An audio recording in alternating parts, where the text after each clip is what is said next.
What's happening, folks? Just a quick bonus video for you today. I didn't have any content planned this weekend, but after last night's news that Carter-Vickers has joined on a permanent deal for 4 years from Tottenham, I had to come and give my reaction to it. This is absolutely massive for Celtic. It's the first day of the transfer window, and we've already made a massive signing. I'll go on to talk a bit more about the manner of Celtic's transfer business and how important that could be going forward later in the video. But first of all, as I say, I don't know if we'll make a bigger signing this summer than Carter-Vickers on a permanent deal. He was absolutely vital for us last season. He was my player of the year, and I think you can see, going back to when he came in, which was the last day of the summer transfer window last season, the first day of the summer transfer window this season, he joined permanently. But from the minute he came in the door, he was thrown straight into the team. And gradually from then, we just got calmer and calmer and calmer. And I think his impact on the team was so clear. He made Starfelt better. That combination, the back sort of three of Hart in goals and the centre-back pair and him and Starfelt played the most games and the most minutes for Celtic. That was something that was really important for the manager, and it gave us a really strong foundation to go on and win the League Cup and the league title last season. I don't think you can underestimate the influence of Cameron Carter-Vickers on the team last season. Now, the last month or two of the season, there was murmurings in the press that Newcastle were interested in him, maybe Bournemouth were going to come back, having been on loan there. I know that Celtic had this, it was reported that Celtic had this sort of deadline on the permanent deal that was agreed as part of the loan deal, which is £6 million. We believe, from what you see online, that the deal is £6 million plus £4 million in add-ons. Those add-ons will be performance based, so it's a big layout, but not quite as big a layout as the club made for Chris Jullien. So I think it's a really good signal of intent from the club, and as I say, it's the first day of the window and we've got it done. How much of that's owed to the fact that we had this deadline with the loan agreement to go and make the transfer permanent at £6 million plus those add-ons. I don't know how much that's added to the urgency, but it's still a great signal of intent for the club to get a big transfer like this in on the first day of the window. I think we were all thinking that Jota might be announced first, and we'll wait and see in the next few days if Jota is going to be announced permanently as well, because those two are probably top of the priority list, I would think, for the manager. And the reason that they're so important is because they came to the club on loan last season and absolutely excelled.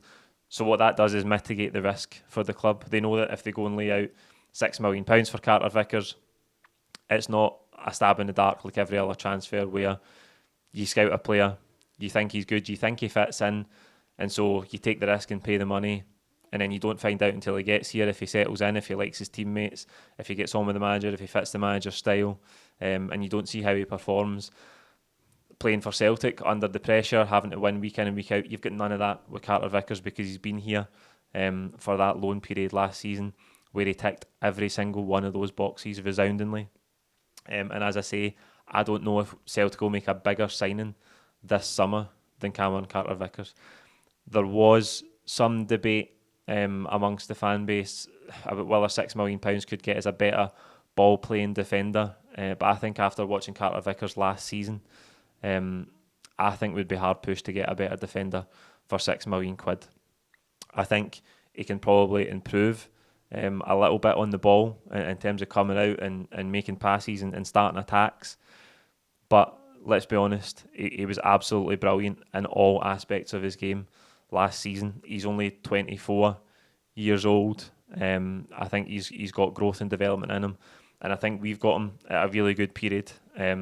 He's come to the club for £6 million, obviously could rise to 10 based on performance add-ons, which I don't really know exactly what they are, but at £6 million, 24 years old, even if he only stays for the duration of this contract or part of the duration of this contract, say 2-3 full seasons, we could hopefully get, if it comes to that. I mean, I'd like him to stay beyond that, but if he does absolutely excel in the Champions League and he attracts interest from bigger clubs, then the club could make a good profit on him as well.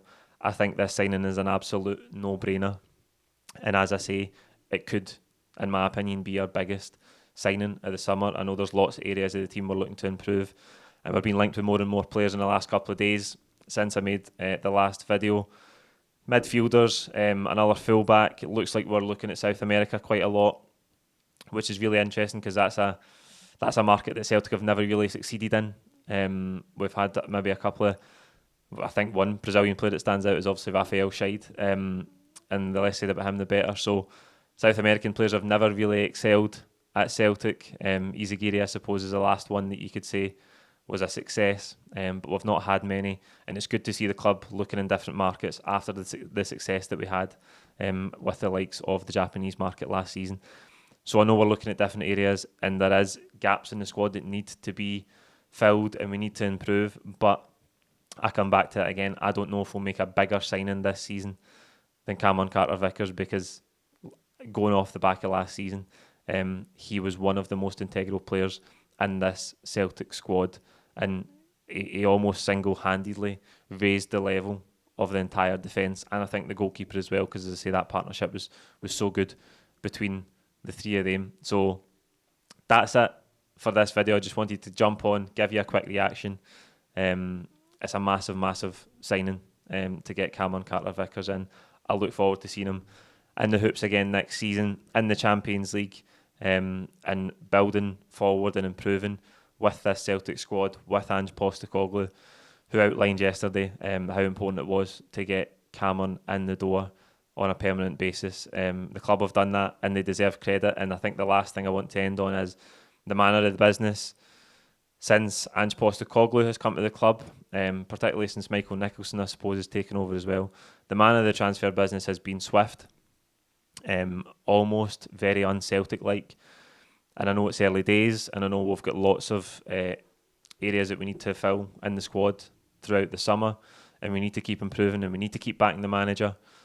But the longer this continues, this manner of the business, the speed of it, making good decisions, the longer it continues, the better, and the more the club can back the manager, the better this Celtic team will be, because we've seen what they got from the money they invested last season. And I think it's just the beginning, and if they can go and back Ange further with signings like this, it makes next season such an exciting prospect. So there you go, like this video, comment with your own thoughts on the deal below, and don't forget to subscribe if you haven't already. You never know, I might be back on Monday talking about another loan signing being made permanent. Cheers.